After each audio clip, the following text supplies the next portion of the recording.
Welcome back to another episode of yours truly. It is I, your host, Druelee, of course.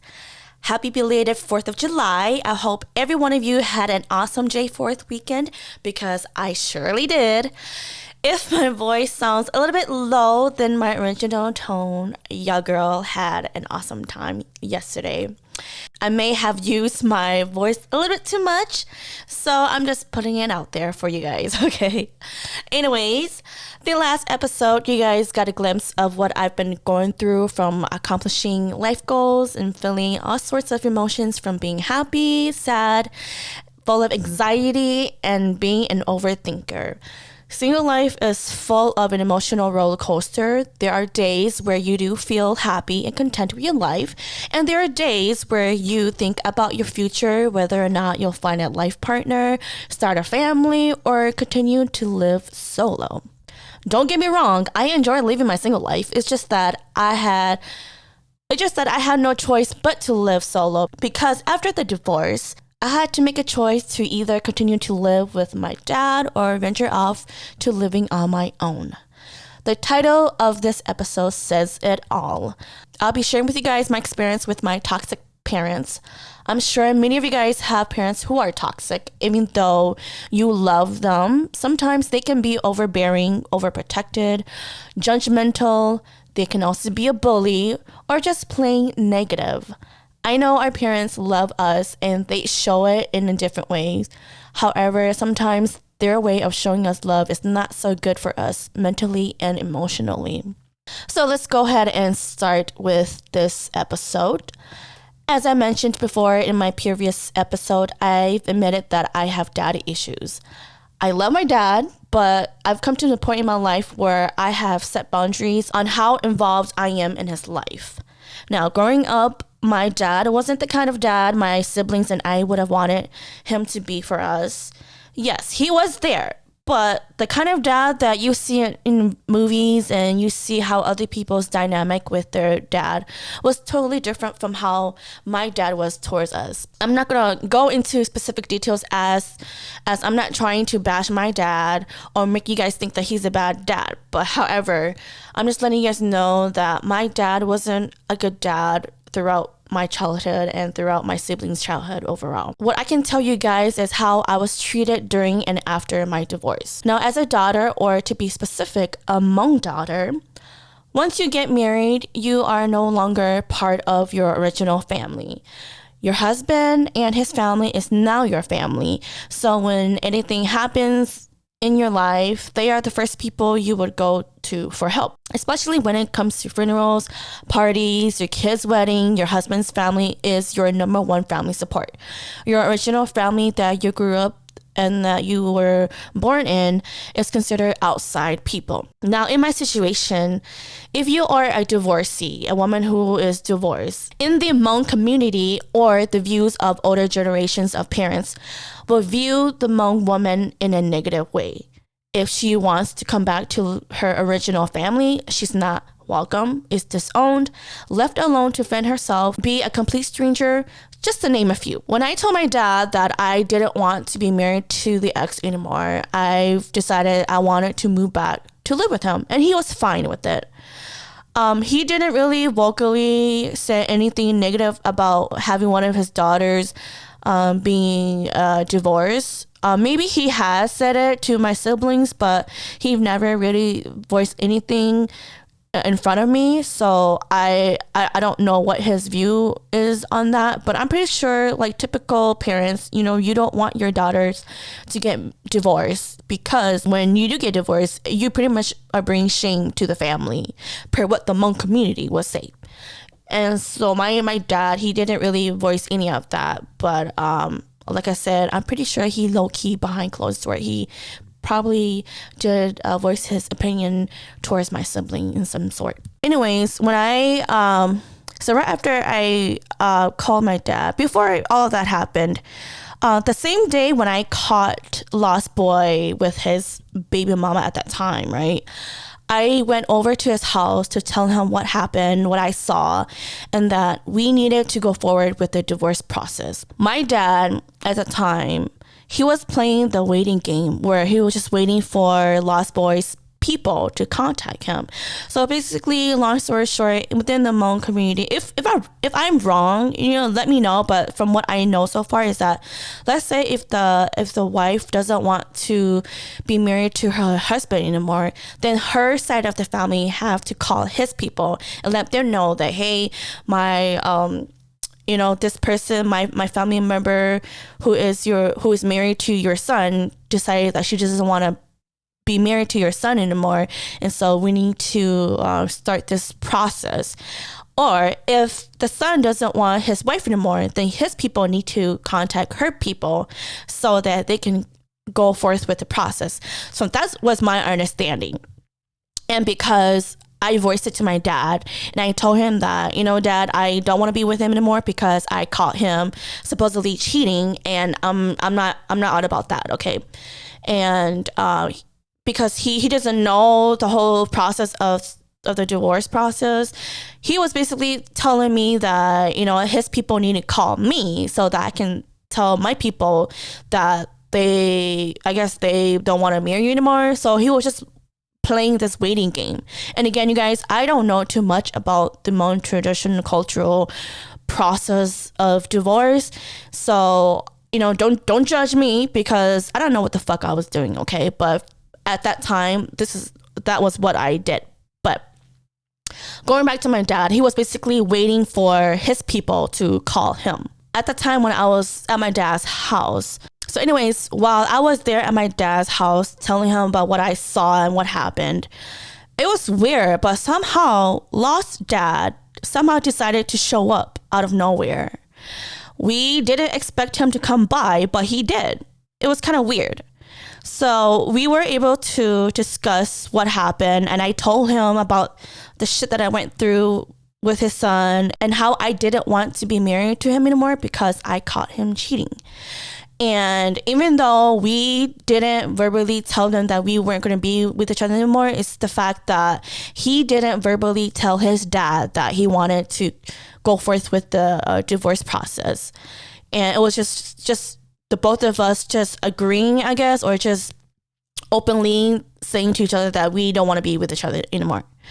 And I just told his dad that, what, with him doing that, it's a disrespect towards me, and it's a disrespect towards my family, because he doesn't understand that by him doing that, he is cheating.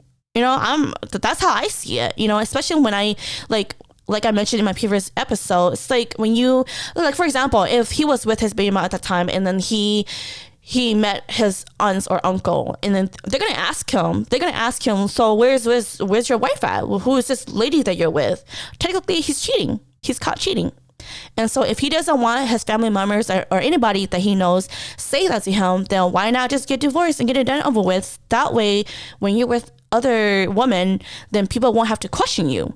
I'm just saying it. But anyways, I told that to Lost Dad, and I was crying, bawling my eyes off, this and that, saying all these things, and I even told him that, once his son did that, once his son finds a new woman, I know for damn well that he's gonna cause more problems and potentially get any woman pregnant, because I'm gonna say it up front that his son can't keep his dick in. I'm just being honest here, okay? He's just easy like that. That's what I felt during that time, and I just tell him how it is. That your son is easy like that, and in order for us to not have issues, it's best to just get divorced and get it done and over with. That way he can fuck around, be whole, or do whatever he needs to do, and whatever, I can care less. But anyways, I even told Lost Dad that, if his son didn't want to be with me, why not end it respectfully and, do it correctly per our culture. And also, you guys, keep in mind that Lost Dad was once divorced. So it got me thinking that, you've gone through this process before. Why didn't you and your family go forth to this divorce process? Why wait for us to be the one to start it? That's why I was so confused about this whole Hmong culture divorce process, because it's kind of like, why are people waiting for the other family to start something. And I guess it has something to do with like the money part. But you guys, I'm just letting you guys know, even if the lost family decided to, you know, return me back to my family, they're too cheap to the point where they cannot cough off any money. So from what I heard is that if the son wants to send his wife back to her family, then they need to pay the wife's family and let them know that, hey, we don't want your person no more, so we'll give you guys $2,000, and that way there's no beef between the family. But you guys, I'm just letting you guys know, they're too cheap, they have no money, so I'm pretty sure that's probably why they didn't want to do anything, because they're cheap like that. They can't afford to send me back. Okay, I'm just being honest. Okay, if I had to cough up money to return their son, I will fucking do it. If I have to give my savings account and pay $2,000 to send her son back, I would do it in a heartbeat. But because at that time, I don't know what the fuck I was doing. But that's all I'm gonna say about that. But aside from that, like I said, his dad had experience going through the whole divorce process. I just don't understand why they couldn't do it for their son. You know, I just don't understand. But at that same time, when I was bawling my eyes off and, you know, and telling lost dad what happened and all that stuff, you know, my dad was just sitting there, and he, you know, my dad didn't say much, but, you know, as we continue to have this conversation, you know, it kind of died down, and it got to the point where my dad and lost dad was talking to each other. And you guys, while I was sitting there wiping my tears off, you know, they were talking shit about their wives. So basically, my dad was talking shit about my mom. Lost dad was talking shit about lost mom.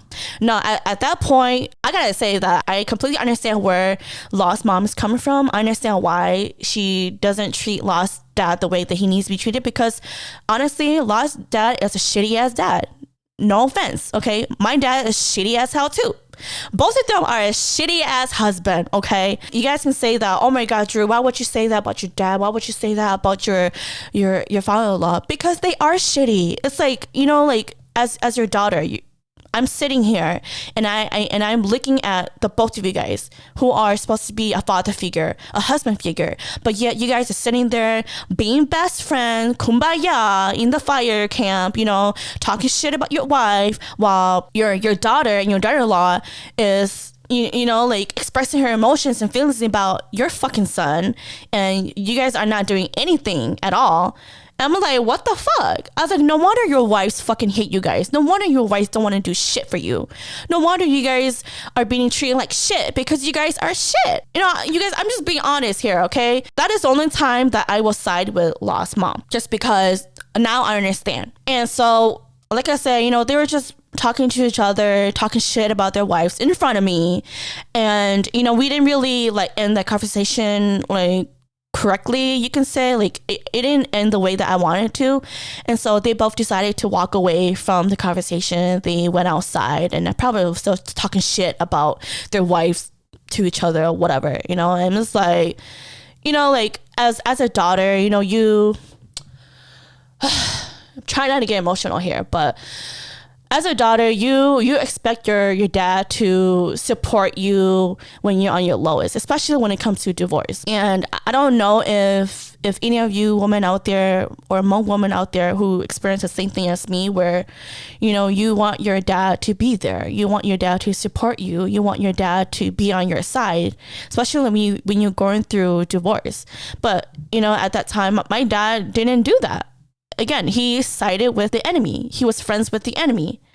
And it's like, you know, I'm bawling my eyes off here. You know, I'm crying to you, Dad. Like, why can't you step the fuck up and protect me and support me in this? But yet you'd rather just be friends with the enemy. You'd rather just cuckoo kiki kaka or laugh with them. It's like, what kind of father are you? And I'm pretty sure there's other fathers out there who are way extreme, where they're like, yeah, I disown you, I don't know who you are anymore, you're not my daughter anymore, if you try to come back to my life, I will fucking kill you, or you're dead to me. Like, I mean, my dad wasn't like that, but I've heard from other women that, yeah, Hmong dads, they do say that to their daughters. And it's like, like, so then what do you do then? It's like, you can't go back to your parents. You can't, like, it's like, that's why I just don't understand the Hmong culture at all. It's just like, it's unfair for us Hmong women. That's how I see it. But anyways, going back to what I'm trying to say is that, yeah, I don't know, my dad, he just did that, and I don't know, I am very sad, and, you know, I'm very sad that, you know, my dad couldn't be the dad that I needed him to be. And even though I don't have that kind of relationship with my dad, but it's kind of like, you know, you expect your dad to at least, I don't know, support you, but he didn't do that. And that's the only thing I'm really upset and really sad about, you know, is that, you know, I wanted him to support me. I wanted him to do what he needs to do as a dad to, like, protect me. But you guys, my dad didn't even do that. And so, you know, it is what it is. And that's why I felt like I just had to fend for myself and do all of this by myself. Like honestly, my dad was he was really shitty. Okay. He was not the kind of dad that I would expect to be, especially when I'm going through something hard in my life. So that was during the time when I was in the process of, you know, getting divorced. And right after I sold my house, I moved in with my dad, and I did not stay for that long. I only stayed with him for 5 months. And the only reason why I moved out is because at that time, you know, I thought about, you know, like, let me just live with him. Let me save money so that I can potentially buy my next house, right? That was my goal in my mind. But knowing how my dad was, I mean, like, you would think that he would change just because, you know, you're married now. You were once married. You don't live with him anymore. And you would think that he would at least, like, treat you more respectfully.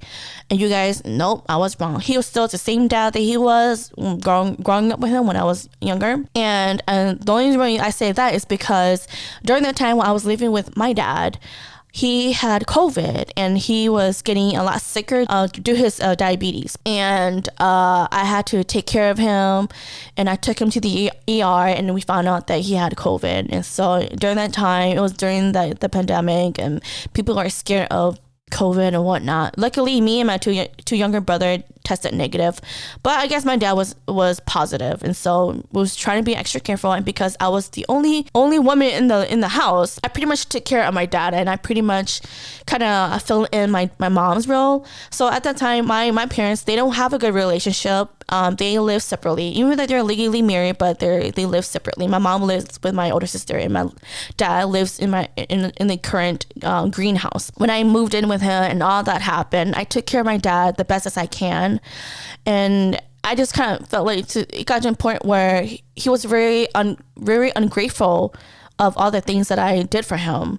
At that time, I was pretty much getting ready to cook him his meal, and he's very picky when it comes to his food, very picky. And so I did what I can, you know, the best that I can, you know, but again, he wasn't grateful.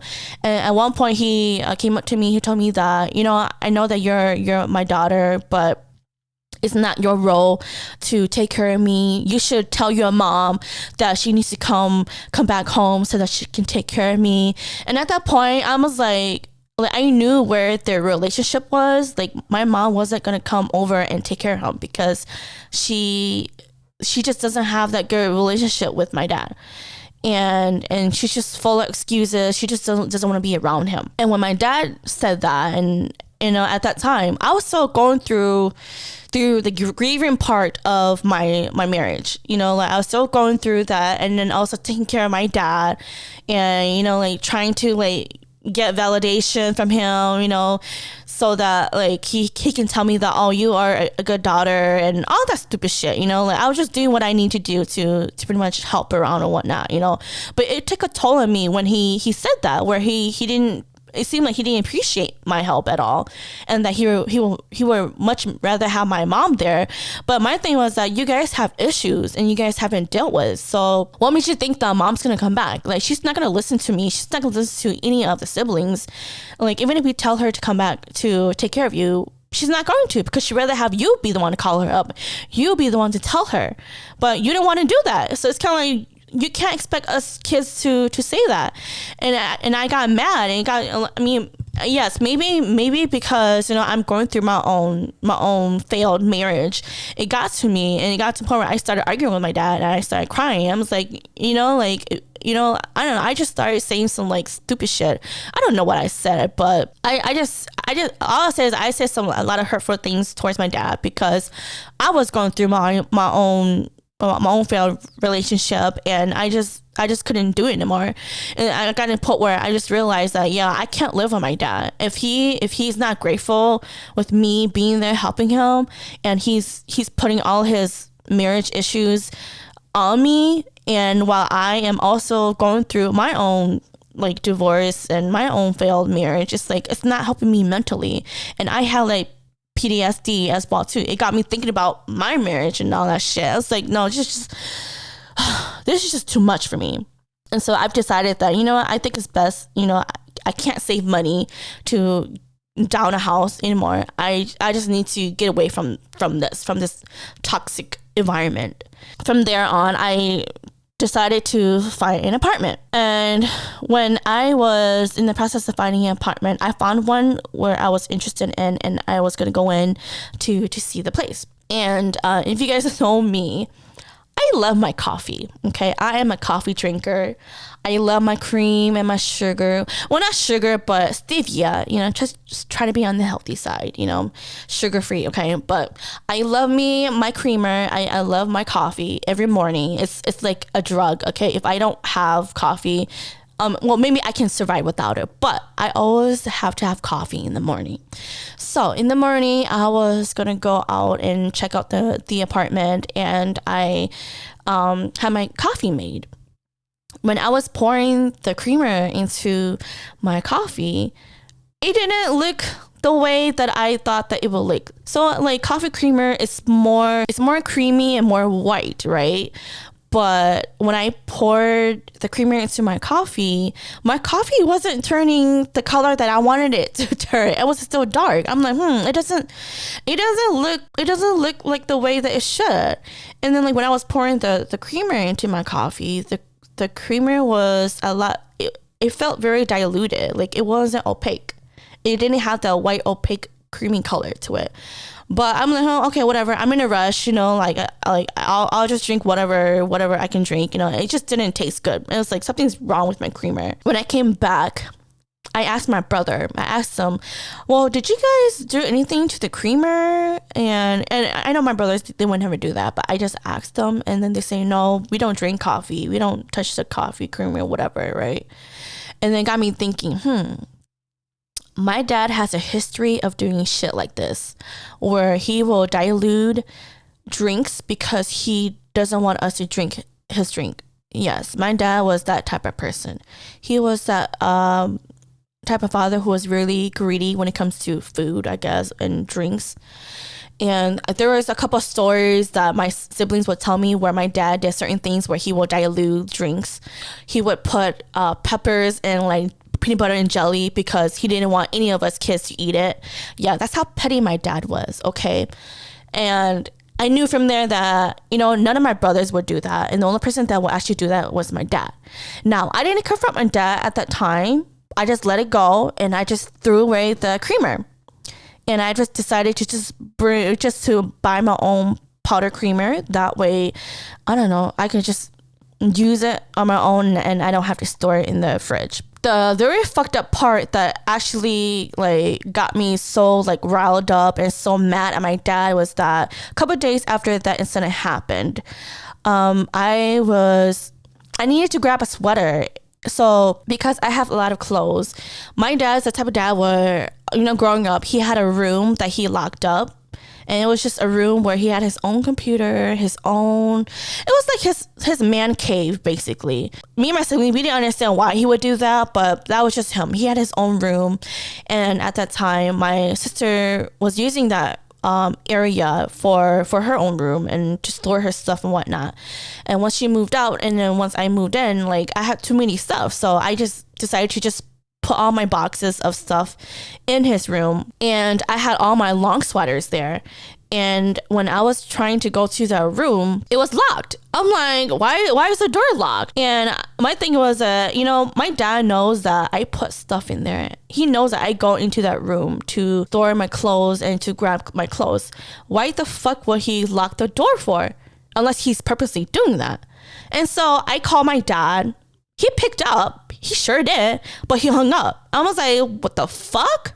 Who the fuck you think you are trying to hang up on me? You know damn well that I'm calling you and you're purposely trying to ignore me. I waited for my dad to come home and I was so pissed. I was just like yelling and bitching. I was just telling my brother that, oh my God, why the fuck would dad do shit like this? So fucking fucked up, And my brother was trying to calm me down, but it's this part, I don't give a fuck no more. That just, whatever he did, it just pissed the fuck me off. He just pissed me off.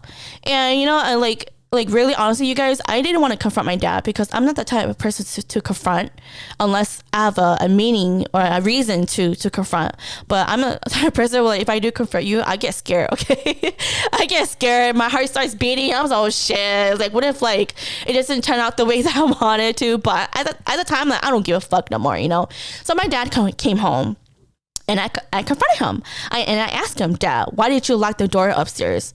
And he acted as if nothing happened. He was like, oh, I didn't lock the door upstairs. He was acting stupid. And I was like, Dad, you're the only person that has the keys to your door. And you know that I have my stuff in there. You know I have my clothes in there. Why did you purposely lock the door for? And he was like, well, I didn't lock the door. I'm like, yes, you fucking did. I was like, none of your sons have the keys for the room. You have the keys for the room. Give me the keys. I'm saying, if you're not happy with me putting my stuff upstairs, then let me just bring all my stuff downstairs and put it in the living room. And he was like, no, don't put stuff in the living room. That's going to be too crowded. I was like, whoa, then what do you expect me to do then? You're locking the room upstairs. And he mumbled to himself and he was like, I didn't lock or whatever. And I demanded him to give me the keys so that I can open it. And he was just fumbling his keys and getting all nervous and stuff. I'm like, this motherfucker, really, why you try to act all fake and shit? And then he went to his room and he got the keys and he got mad. And I asked him, also, did you put water in my coffee creamer? And he was like, I didn't put any water in the creamer. Which creamer? I was like, don't act stupid. I'm like, none of your sons drink coffee. You and me are the only one that drinks coffee in this fucking house. Why did you dilute my coffee creamer? You guys, when it comes to my coffee and my food, do not fuck with me with that, okay? If you fuck up with my food, you fuck up with my coffee, I'm gonna fucking get you. I'm so sorry to the next guy who's gonna date me because like I said, if you fuck with my coffee, you fuck with my food, I'm gonna fuck with you. I'm just putting it out there, okay? He fucked with my coffee creamer, god damn it. And so I confronted him about that and he acted as if he didn't know anything. I'm like, dude, you have a history of doing that. And none of your sons are actually going to do that because they don't drink coffee. And so you're telling me that a ghost did it? And so he got mad at me and he just gave me the keys and then I just held on to the keys. I'm like, and I just started mumbling to myself. I got so pissed. It's like, first of all, why are you acting stupid? Acting like you don't have the keys to lock the doors upstairs. None of your sons have the fucking keys. And second of all, growing up, you always lock that room all the time. And so you telling me that there's a ghost that locked the door upstairs? His excuse was that, because you're very loud upstairs. I'm like, loud or not, by the time you are at work, you're not home. And so that's the only time when I can actually go up there. If you're downstairs, then I'm not going to go to that room because I respect your space, because my dad's the type of person where he doesn't like loud noises.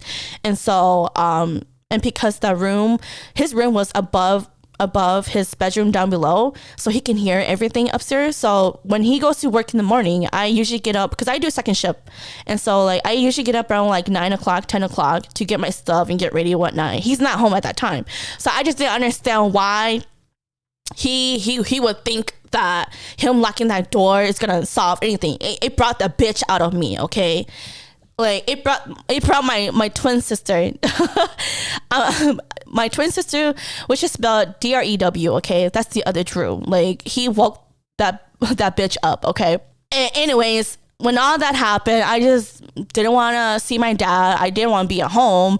I'm just like, you know, I don't want to help him anymore. And I don't know. And anyways, fast forward, I found the apartment, got approved. I didn't even tell him that I was going to move out. I told him the day when I moved out. I just told him that I gave him the keys. I'm like, here, Dad, here's the key. And I'm letting you know that I'm moving out today.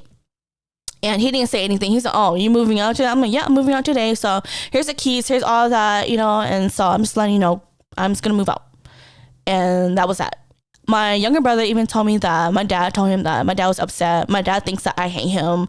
And that's why I'm moving out. And I'm like, you know, I don't give a fuck. I don't hate him. I just hate the fact that he's very ungrateful. He doesn't appreciate me being there, and for him to be petty as fuck. Like, I don't need him to treat me like a fucking baby. Even when I confronted him about that, I told him that, you know, I'm not a little child no more. I'm a grown ass woman. You need to respect me. Why? Just because I'm a divorcee and that you think that you can disrespect me? Fuck that. You know, I'm a grown-ass woman. You know, if you want me to treat you like a grown adult, then fucking treat me as an adult. Because if not, I'm going to treat you like shit. That's just how I roll now. I just cannot deal with people who disrespect you. You know, like it's not like I came to his house begging him to pay for everything. Like, I did my share. I paid for the utilities. You know, I bought groceries. You know, I did what I can because, you know, I have common sense. You know, I'm not gonna mooch off of them. You know, I have my own responsibility. You know, and for him to treat me like that, it was uncalled for. And so, yeah, I just moved out, and I'm like, you know, never again will I really live with my dad. And that's where I knew that, you know, this is my boundaries. Like, I don't want to keep visiting him or keep helping him. And right after I moved out, his health started declining. He recently went to surgery to get his liver and his kidney replaced because he was one of those people that, like, his liver and kidney was really bad. So I'm grateful that he was able to get a transplant when it was needed. And now he's okay, but still, it's like yeah, you guys can say that, oh, I'm a bad daughter, but, you know, I don't give a fuck. I have my reason as to why I don't come around and help him, because it's like, you know, I've helped him before. What makes you think that he's going to be grateful for my help? He's not going to. So I will do what I can. I will visit when I can. And you guys, I'm in a point in my life where, you know, I don't owe anything to my parents. You know, my life does not revolve my parents, because at the end of the day, we are all human. We're adults, and we're all going to grow. My parents, somehow, they will eventually leave and die, you know, and that's just part of life. You guys to say that I'm really cruel, why would I think like that? You know, I should appreciate, yes, I fucking appreciate everything that my parents do. But when they treat you like shit, it's like, then what do you do? Like, I'm not going to sit here and fucking deal with that shit. I'm not going to. So I've decided that, you know, I just got to live my life. And, you know, if he needs me to be around, okay, sure, let me know. You know, but other than that, I don't want to be involved in his health or his, like, finance or just anything that involves him. Because, like I said, you guys, throughout my childhood, he was never there. Okay, he was never there. And if he's not going to be there from the beginning, then what makes you think he's going to be there at the end? He wasn't there for my divorce. I don't own him anything. So that's that. And going to my mom, like, I love my mom. Like, compared to my mom, my dad, my mom was more supportive. Like, she was willing to sacrifice a lot more than my dad. And growing up, my mom always, I felt like my mom loved us more than my dad. She made more of the sacrifice. And, you know, she was willing to take me to school. Even if I was late to school, she'll take me and my siblings to school. And she was always there when she can, you know. But I've come to the realization that as I got older, you know, and going through my divorce and all that, like, I can relate so much in many ways when it comes to marriage. Like, I understand where my mom's coming from, the struggles that she went through with my dad, and, you know, I can relate with her. But I realized that just recently on Mother's Day, I took her out to eat for fun. Just something really small, because I guess my siblings aren't doing anything for Mother's Day, and a lot of my siblings they don't have that good relationship with my mom because she's toxic herself. And I realized that, as I took her out to eat, I realized we don't really have that close relationship. Maybe it's a generation gap, or maybe because she's a mom parent. I don't know, but we don't have that close relationship as I thought that we did. And I think the only reason why we bond is because we both struggled with our husbands at that time, and that was the only way for us to bond. But other than that, like, we can't talk about anything else. It's like, like I said, I took out to eat and we just sat there and we didn't even talk much. And like I said, I love my mom and I appreciate my mom, but it's like there's nothing there though, and I'm not saying that my mom is a saint, but she's very toxic herself too, especially towards my other siblings. And I don't know, like, as much as I love her, she doesn't really see the wrong in her side. Because I recently had a conversation with her, and she was complaining about my siblings and like, especially my dad. And I told her that, it takes two people to be wrong or right in the relationship, and she still doesn't see that. She thinks that she's always right and then my dad is wrong. And I was like, well, then I can't help you then.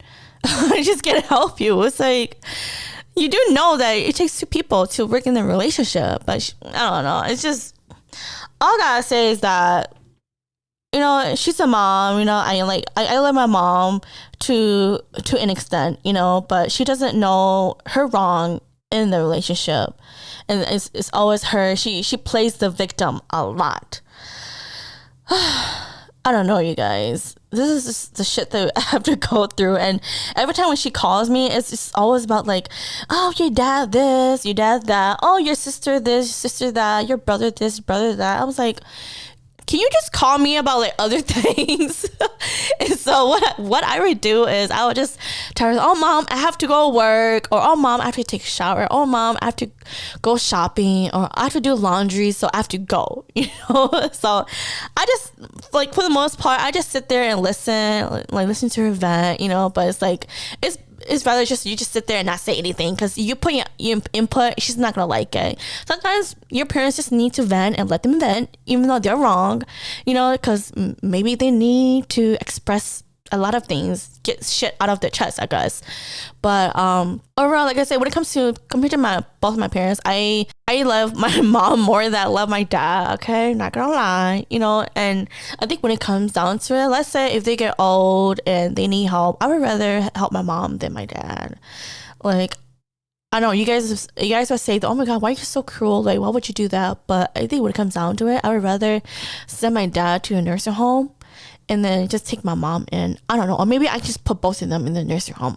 I don't know. But it's just, like I said, when you have toxic parents, that's the only way for your mind to be stable and for your emotions to be stable, But like I said, compared to my mom and my dad, like, my mom was very supportive of me getting out of that marriage life, and she said that she could have done more if she wanted to, but because she's waiting for my dad to basically tell her what's going on. And yeah, my mom was mad about everything that happened in my marriage, but typical Hmong parents or Hmong woman, where she's just waiting for her husband to do everything and she can't really say much because she's only the wife, and I get that, but still, it's like how hard are you gonna go when it comes to your child? Like, how hard will you go? But I guess when you have parents who are still struggling with their own marriage, it's kind of like they can't really help you, and you're just there just to fend for yourself. I know it's really sad, but that's just what happened. And like I mentioned, there's so much that goes on with my parents. I just don't want to go into details, just because just the sake of them, because again, my parents, they're still alive. I don't think they listen to my podcast at all, because they're not gonna understand English that much. But I will tell you guys some stuff here and there, but like I mentioned, my dad wasn't a good dad to begin with. My mom isn't either. But my mom was a lot more better than my dad. She was more She knows how to empathize, and she understands, and she's telling mom when she's like, Drew, don't get married again, love yourself, pour love to yourself, work on yourself, and do you. If you get married, it's just gonna give you more headaches, And I'm like, okay, because even before I got married or got into a relationship, she'll like ask me, when am I gonna get a boyfriend? When am I gonna get married? And all that stuff. But now her mindset is like, no, just don't get married ever again. I'm like, okay, I won't. If you say so, I won't. But but that's pretty much how toxic my parents are. And again, this is just from my experience. I'm pretty sure my siblings have a lot more to say about them, but because this is my podcast and my experience, I'm just gonna tell what I've experienced from both of my parents. I do want to leave you guys some things that you can also consider if you have parents who are toxic and you don't know what to do. There's a couple of things that I would like to leave some advice or some things that I think you guys should consider when dealing with toxic parents. So I have 8 of them, and I'll share with you guys what I've learned from my toxic parents and how you can use these things to live life in peace. Is number 1, set boundaries. If you don't set boundaries between you and your parents, basically they're gonna walk all over you. They just don't give a fuck, because they think that, oh, you're my child, you're gonna do whatever the fuck I tell you to do. But you're gonna come to an age where you're gonna be an adult, you're gonna make your own life choices, and you can't let your parents dictate your life choices, So I say the first number 1 thing is just you have to set boundaries. So after you set boundaries between you and your parents, I know that let's say if you were to live with them, sometimes when you live with them, it doesn't help you mentally, emotionally, and all that stuff, right? So the second part will be set goals to move or live away from them.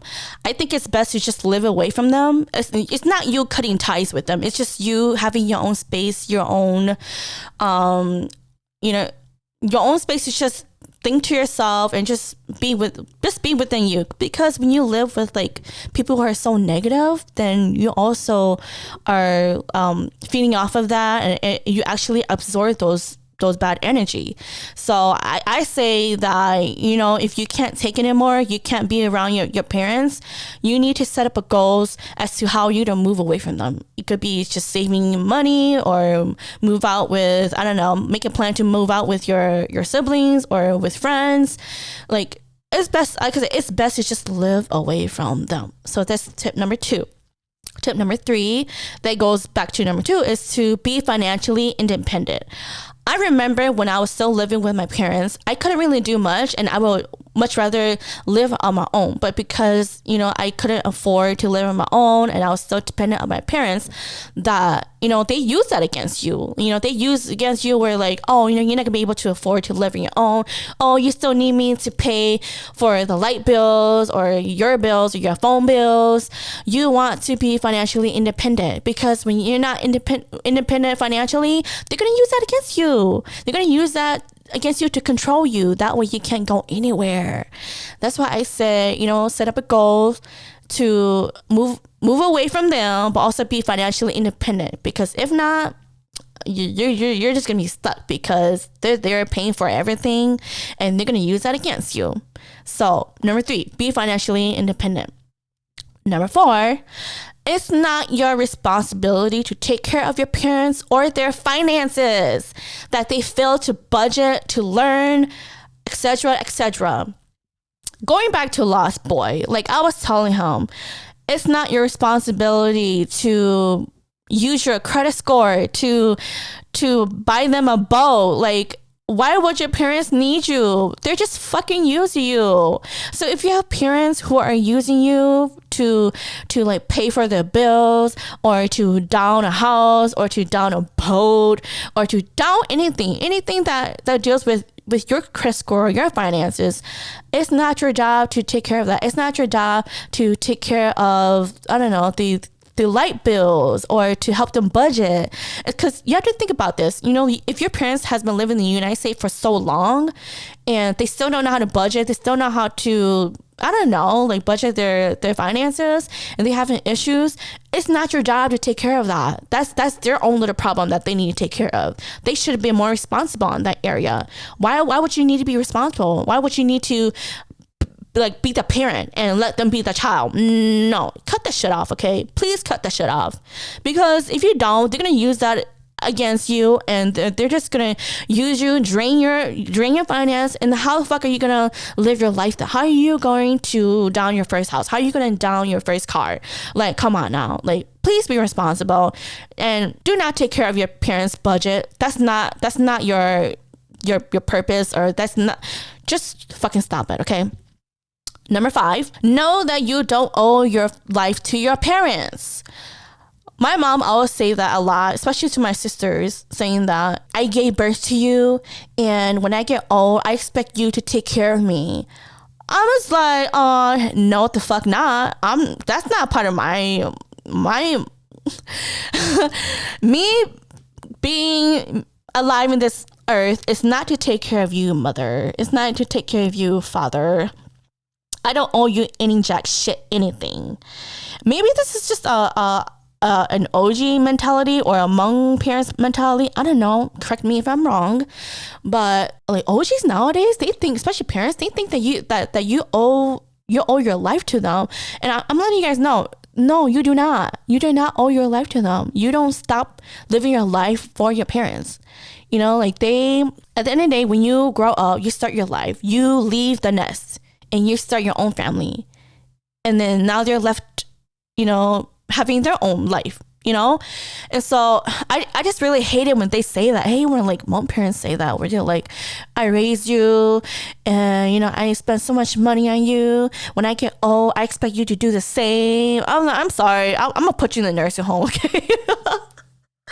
I know it sounds bad, but that's what I'm gonna do, because my thing is that I'm not gonna stop my life just to drop everything for you. Like I said, you lived in the United States for so long, you should at least know how the system work and how to navigate your life. It's like I'm not gonna be the one to replace you as a parent and then you be a child. No, that's not how it works. So you guys, if you are one of those people where your parents are telling you that your life, like you as a son and daughter, like your life, like you owe your life to them, you don't. I'll be the first one to tell you, you don't owe your life. I say you owe your own life, where you need to get the fuck out of there, live on your own, explore your own life, do you, because at the end of it all, you don't owe your parents jack shit anything. Okay? Let's move on to the next one. Number 6. It's okay to tell your parents that they are wrong, and it's okay to make corrections. Because sometimes your parents are not always right. Parents always think that they are because they're older than you and they're mom and dad. No, because majority of the time they're not always right. And you know, if they're not right, it's okay to make correction. It's okay to tell them, no, mom, dad, this is not right. You know, what you're telling me, that's not right. And yes, they will be offended. Oh, what the fuck will? You know, because it's like this. If you're mentally there, you know from right or wrong, and yet your parents do not, and they're just feeding you off with so much toxic shit, you know, just to control you, then I say it's okay to tell your parents that they're wrong and make correction. And if they don't want to hear it, then oh well, so be it. That's why it's best you just move the fuck out, okay? Go back to number 2. Go back to number 2, where you set up a goal and move on, live on your own, because you don't want to deal with all that shit. But like I say, number 6, it's okay to tell your parents that they're wrong at some point in their life, and it's okay to make correction. And if they don't like it, oh well, it is what it is. Number 7, you can't change them. You change yourself and how you interact with them. You have to put a limit of when you see and talk to them. So again, you know, as much as you are a person where you see right or wrong, and you want to change them to where they can become a better person, but you yourself have to change yourself, and you have to, like, going back to number one, setting boundaries. You have to set a boundaries where you have to put a limit as to how often you see them, how often you talk to them. If you know that your parents are very toxic, when you see them, they're very toxic. When you talk to them, they're very toxic. You have to draw that boundary and limit yourself. Don't just talk to them for like 2 hours, 3 hours, and let them just like bitch at you and complain to you all the time. It's like, it's not good for you. So I suggest that, if you can't change them to see your point, where your point is, it's a good positive point. If they don't see that, then you yourself have to change yourself and how you interact with them. Because sometimes when I visit my dad, he likes to guilt trip me. He likes to put up this sob story of how, like, we don't visit him, and then, like, he would appreciate it if we visit him. But I'm just like, just stop with your sob story. Same with my mom too, where she's like, oh, your dad do this and does this, says that. But I'm just like, well, that's on you guys. Like, I can't help you guys.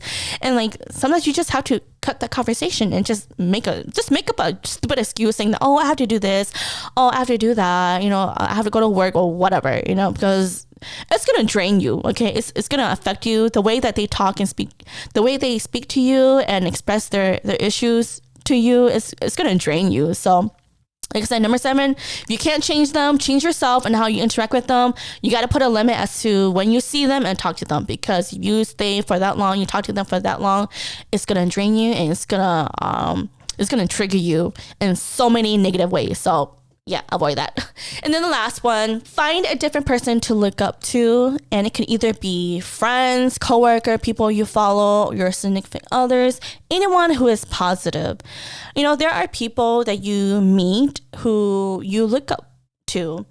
There are like a couple of, like I mentioned in my previous podcast, where like there's this pastor that I follow where he talks about narcissists and relationship, and how to be how a woman or a daughter should move around in her role as a good woman. And he is a father figure that I've never had in my life, even though I have a dad, but that pastor is a lot more fatherly like than what my real dad would be. And if your parents aren't that type of people that you can go to talk about, like, or just express your emotions, your feelings, and your days and whatnot, it's best to just find somebody else who you can look up to I don't know, I guess fill in the role. Because, like I said, toxic parents, they're not good for you. Basically, they're very toxic, and how can you talk to them, or how can you relate to them and be in a place where you can be at peace when they're very negative about everything, and it's always about them and how they feel, like they're always playing the victim. So I would advise just to find someone else who can, I guess, fulfill that role, who is very positive and who will listen to your concern. Or you can be a therapist too, I don't know. Just reach out to anybody that is a good role model to your life. And like I said, it could be friends, coworkers. I mean, some coworkers are all that, but just anybody that is very positive in your life, that you can go to. Because again, toxic parents, I don't advise you going to them for anything, just because they're super negative. Okay, so those are the 8 things that I have for you guys, and I hope that it could help any of you guys that are going through the same thing as I did, dealing with both parents being toxic. And it sucks. We all want to have parents where they can support us, be a positive role model, and treat us the way that we need to be treated. And sometimes it's not their fault, because maybe they have childhood traumas that they have to deal with, experiences that they went through that was really traumatizing, and they don't know how to be good parents.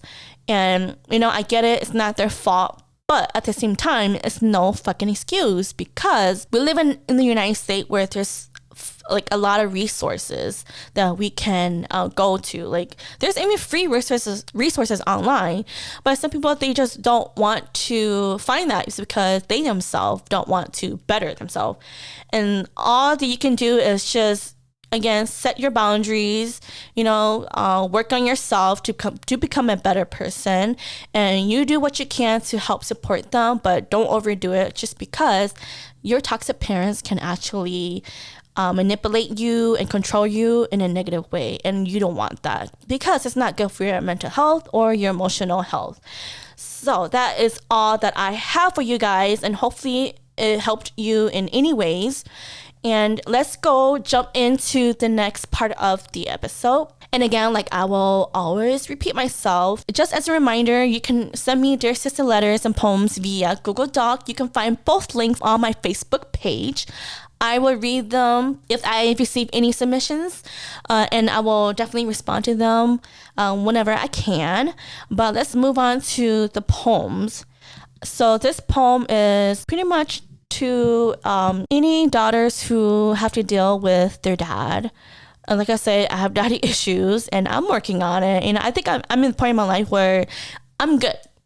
Like I don't need my dad for any validation for anything, and I'm good, but for those who are still struggling with, having that relationship with their dad and not being able to draw the boundaries and break apart from that relationship and be okay and content with how your relationship with your dad, hopefully this poem can help you and encourage you and, kind of like lift you up, and also realize that, it's okay if you don't have that relationship with your dad. And obviously you can find that fatherly relationship with other male figure in your life.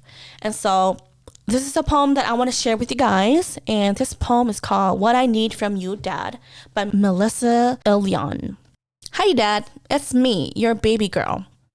When I came into your life, I had hopes and dreams. I hoped for happiness, acceptance, and understanding. I hoped for peace, warmth, and stability. I hoped you would hold my hand as I grew up. I hoped you would be there when the sun sets for me and the light behind the clouds seems forever lost. I dreamed you would be my hero, my knight in shiny armor.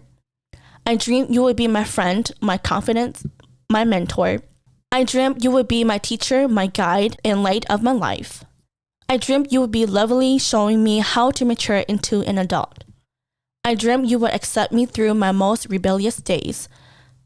I needed you to teach me how to stand on my own. I needed you to teach me to own that space in the world that's solely mine. I needed you to teach me to live up to my responsibilities.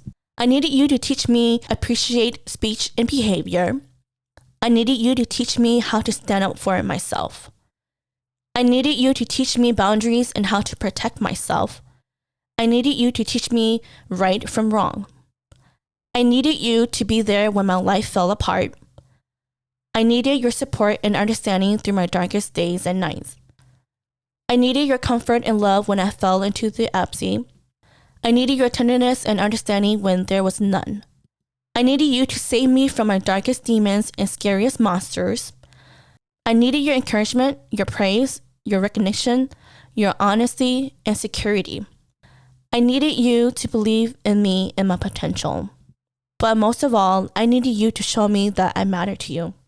Not because of what I do or what I wear or what I think of my friends, my music, my marks in school, or my choices. I needed to know that I matter to you, but because I'm your little girl. I now know that you couldn't be that person for me. I know you struggle to just catch your breath. I know you struggle not to succumb to the darkness, the loneliness, the solitude, and the silence. I now understand that you crave the happiness, acceptance, peace, stability, just as badly as I hope for it. Dad, now that I am an adult, that little girl inside of me still needs you to be my hero. But how can I explain to you how it hurts when you now reach back to me without acknowledging the pain, the hurt, and void you gave me? How can I show you that without accountability, there can be no healing? How can I show you that our relationship mirrors that of a man in my life? How can I show you that as much as I love you and as much as I will let you in, I still need to be unconditionally loved, accepted, praised, encouraged, and supported. I still need my boundaries to be considered and respected. Dad, I do understand your struggles, and now I wish for you the healing, hope, and clarity that I found. I wish you for the strength to withstand the tests we face in life. I wish the peace you so desperately crave and the love that's gone missing for so many years. I love you, Dad. All right, you guys, that is all that I have for this episode. And again, like I always mentioned in my episode, I truly appreciate each and every one of you for the support and for coming in and listening to my episode. I truly, truly do appreciate that. And I hope that this episode will give you guys a little, I guess, getting to know me a lot more about me and my relationship with my parents and how to deal with toxic parents. And yeah, nobody wants to have parents who are toxic. And we all crave for our parents to be there because, with your relationship with your dad, especially if you're a woman, you tend to be with the man who's similar to your dad. Same with the guy. You tend to be in a relationship with the woman that is similar to your mom. And that's up to you if you want to, change that and want better for yourself. Have common sense, work on yourself, and be aware of how people are treating you. And overall, you guys, whatever you're going through, I'm going through it too. Everyone around you is going through it. You're not alone in this. And be positive. Only invite positive energy in your life. If you need to step away from people who are toxic, not only just parents, but just people toxic in your life, please do. That way you are mentally and emotionally stable, okay? And as always, thank you so much for tuning in on this episode. And I hope each and every one of you have an awesome weekend. And I will see you guys on the next episode. Bye.